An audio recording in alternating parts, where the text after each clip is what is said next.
بسم اللہ الرحمن الرحیم۔ السلام علیکم ورحمۃ اللہ وبرکاتہ۔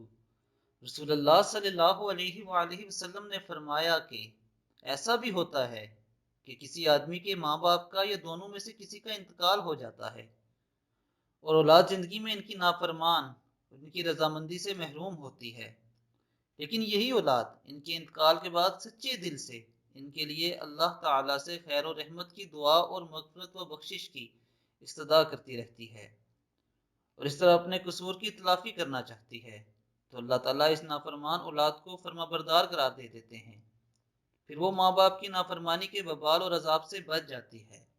دوستو، سب سے پہلے تو ہمیں اس بات کا خاص خیال رکھنا چاہیے کہ جب ہمارے والدین زندہ ہیں تو ہم ان کی اچھی طرح خدمت کریں، ان کے فرما بردار بن کے رہیں، اور جن کے والدین اس دنیا سے رخصت ہو گئے ہیں ان کے لیے سچے دل سے مغفرت و بخشش کی دعا کریں۔ اللہ تعالیٰ ہمیں نبی اکرم صلی اللہ علیہ وآلہ وسلم کی حدیث پر عمل کرنے کی توفیق عطا فرمائے۔ اب تک کے لیے اتنا ہی، اپنا بہت خیال رکھیے گا۔ اللہ حافظ۔